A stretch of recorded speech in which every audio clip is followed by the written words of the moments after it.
কলকাতার বিশিষ্ট পুজোগুলোর মধ্যে এক নম্বর কিন্তু সন্তোষ মিত্র স্কোয়ার।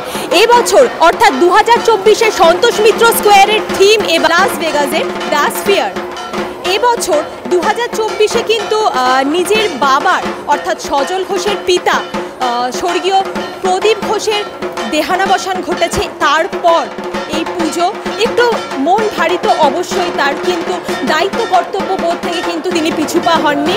অসাধারণ আরও একবার মন মাতানো মণ্ডপের সাথে দুর্গা প্রতিমা সবই উপহার দিয়ে বাবাকে হারিয়েছেন এবং তারপর সন্তোষ মিত্র স্কোয়ারে লাস ভেগাসের স্ফিয়ার।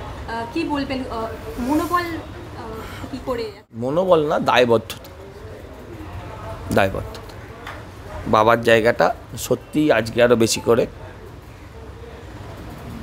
তার জায়গাটার অভাব, এটা ঠিক আছে। সেখানে দেখা যাচ্ছে টালা প্রত্যয় যে প্যান্ডেল, তার এগেনস্টে নাকি কথা উঠছে 1000 টাকা নিয়ে পুজোয় ঢুকতে দিচ্ছে। আমি সত্যি মিথ্যে জানি না, তবে টালা প্রত্যয় শুধু একা নয়, চেতলা অগ্রগামীর বিরুদ্ধেও একই অভিযোগ আছে।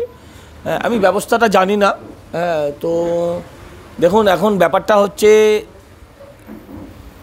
যে আসলে সারা পশ্চিমবঙ্গে এত কাটমানি চলে এসছে না। এরা দুর্গা ঠাকুর দেখাতেও কাটমানি চাইছে। এখন দুর্গা ঠাকুর দেখাতে কাউকে ভিভিআইপি লাইনে ব্যবস্থা করে দেওয়া এবং সেখানে সাধারণ মানুষকে ঢুকতেই সেদিন না দেওয়া, আমি বুঝতাম যে ঠিক আছে, আমি টাকা নিয়ে ঢোকাচ্ছি, সাধারণ মানুষকেও ঢোকাচ্ছি, সাধারণ মানুষ গেট আউট, অনলি পয়সাওয়ালা মানুষ ওয়েলকাম, এই নীতিটার আমি বিরুদ্ধে।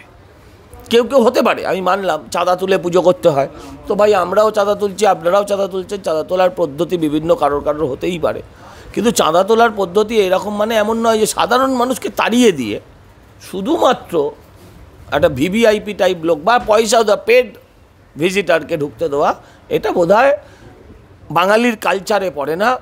হ্যাঁ, এটা আমাদের কর্পোরেট কালচার আর হচ্ছে তোলাবাজির কালচারে নিশ্চয়ই এটা পড়তে পারে। সেক্ষেত্রে 85,000 টাকা অনুদান পাওয়ার পরেও আবার 1000 টাকা দিয়ে পাস। আচ্ছা, একটা কথা বলো তো দেখি, ভাইপো যদি গরু চুরির পয়সা খায়, বালি চুরির পয়সা খেতে পারে, এত কোটি কোটি টাকার সম্পত্তি থাকার পরেও, তাহলে ওরা 85,000 টাকা পেয়েছে, তারপর 1000 টাকার পাস বেচবে না?